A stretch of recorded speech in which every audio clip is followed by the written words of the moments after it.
So, how do you begin to believe something that you don't believe when the proof is there?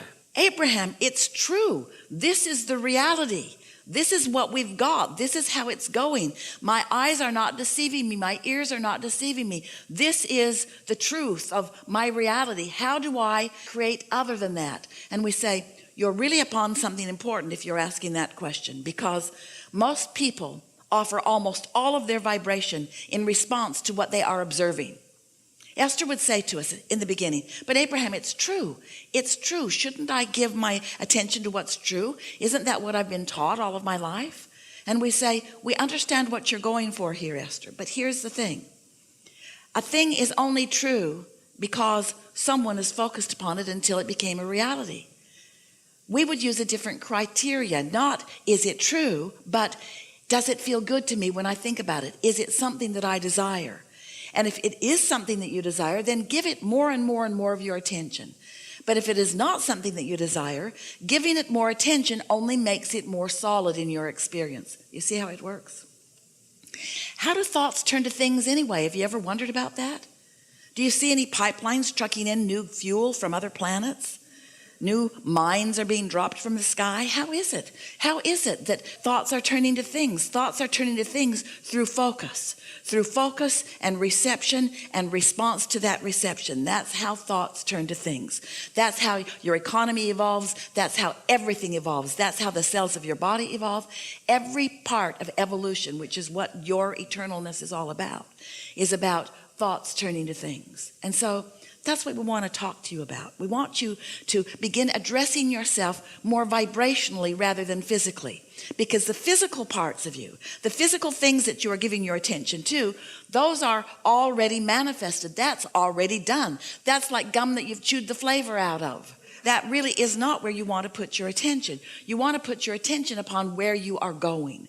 So when life shows you that you want something, you want to be more forward looking toward the evolving and the unfolding of what you're asking for, rather than standing where you are, sometimes in the absence of what you want, justifying or defending why you should get more of what you want because you don't have it.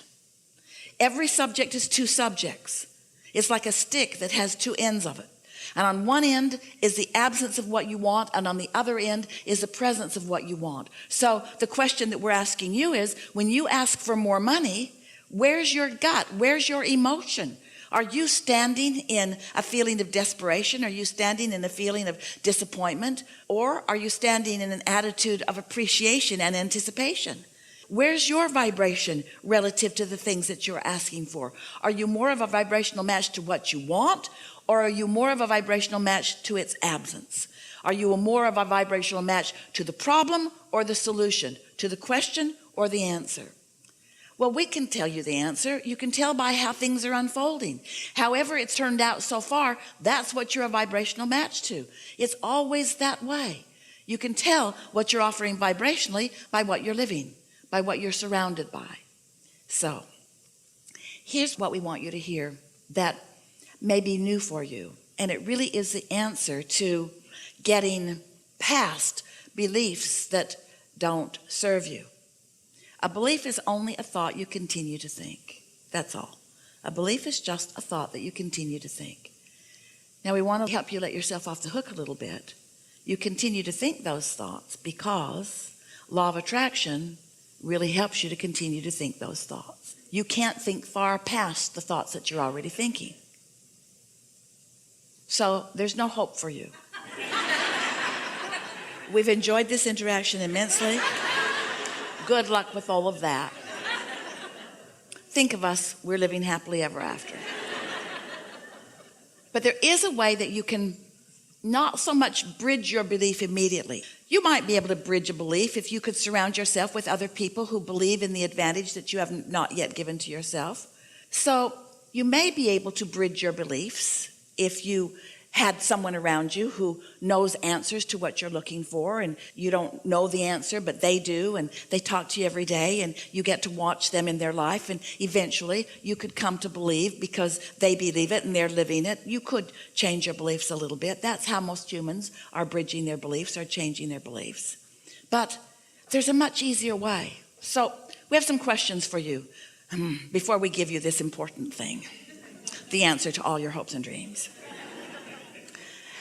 Do you accept that you are more than this physical personality that you know as you? Yes. So if this inner being exists, and we promise you your inner being does exist, and since your inner being does exist and your inner being is standing in complete knowing of what you're asking for, in other words, knowing, seeing the vibrational version of it, and knowing that this vibrational version, just like a seed in the ground, can grow to the full manifestation that you're looking at, the seed to the abundance you're looking for, the seed to the physical wellness, the seed to the relationships that you want, the seeds to all things that you have been asking for.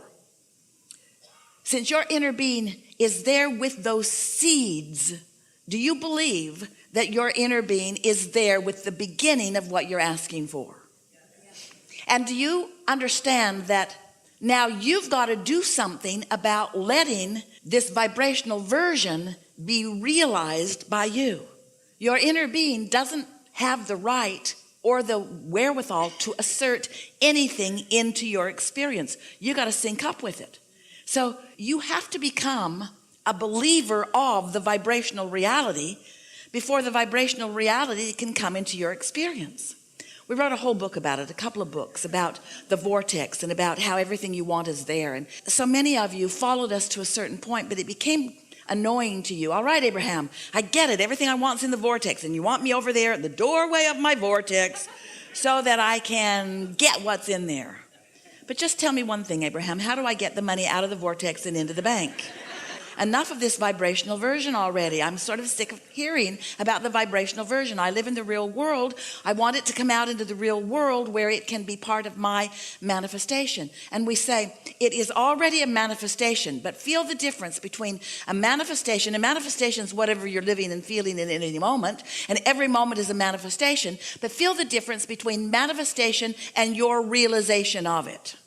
Esther's pen was in her purse. It was there. But her realization of it wasn't, so it might as well have not been there because she didn't have hold of it. You see what we're getting at?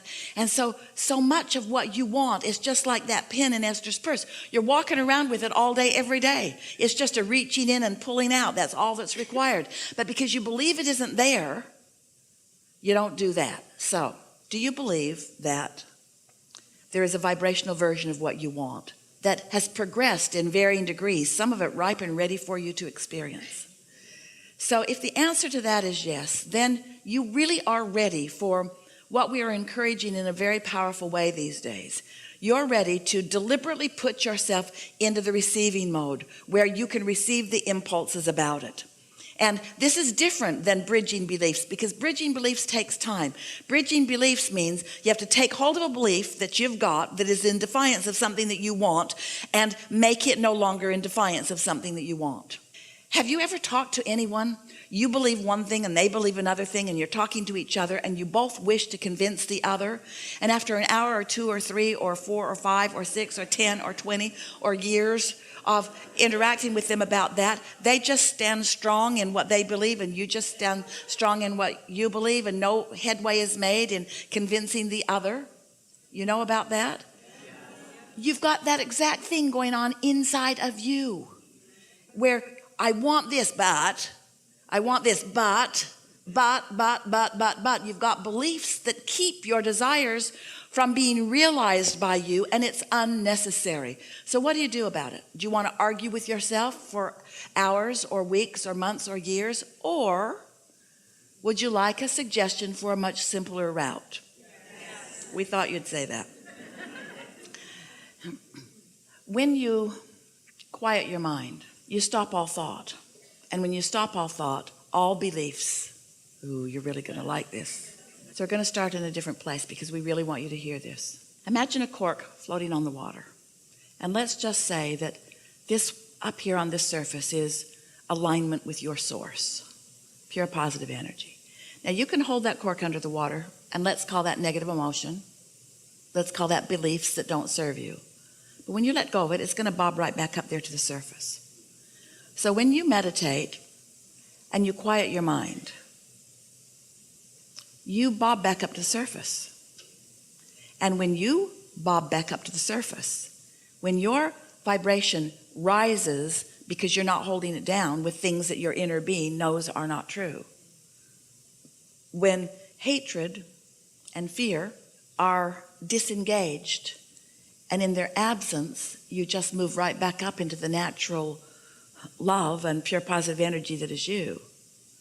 That's what we call the receiving mode, which means now you are at the doorway of your vortex.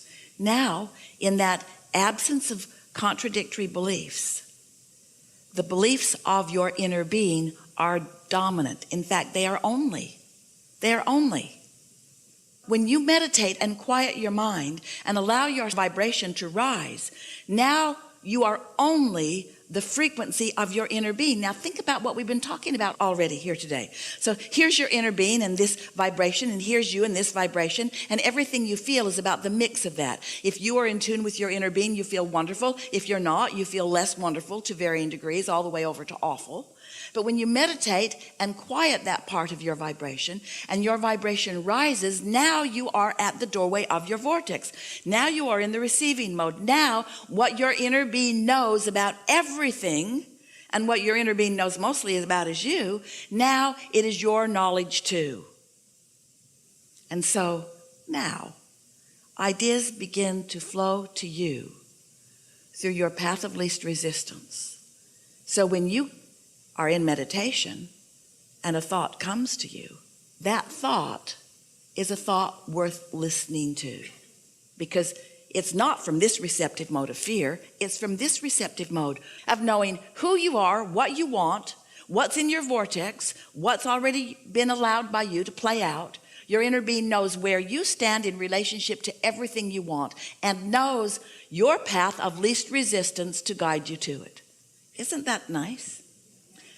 So you're at the doorway of your vortex, and you might not be ready yet to translate into words like Esther is doing here, but you'll receive impulses, maybe an impulse to do something or an impulse to call someone.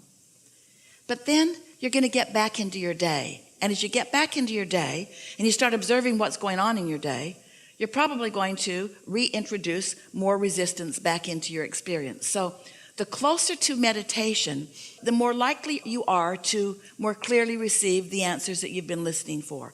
The further into the day you get, the more you're going to start behaving like you usually do. But can you feel how, after a few days of this, or weeks of this, or even years of this, where you quiet your mind and tune to the frequency of who you are, that you could become more guided by that broader perspective? It's just sometimes you're not in the receiving mode and you cannot hear. You can't receive the impulse that will lead to this, which will lead to this, which will lead to this, which, by the way, is the happily ever after journey that we keep talking about. So there. Now you know, and we know that you know, we can feel that you accept that there is this vibrational reality. And now perhaps you have a different relationship with that vibrational reality than you've had before. And now perhaps you'll be listening more for that. And now perhaps you'll do it the easy way, which is meditate every day for 15 or 20 minutes and quiet your mind so that you get better and better at feeling those impulses. And then one more thing we want to say to you, and then we want to talk to you about whatever you want to talk about.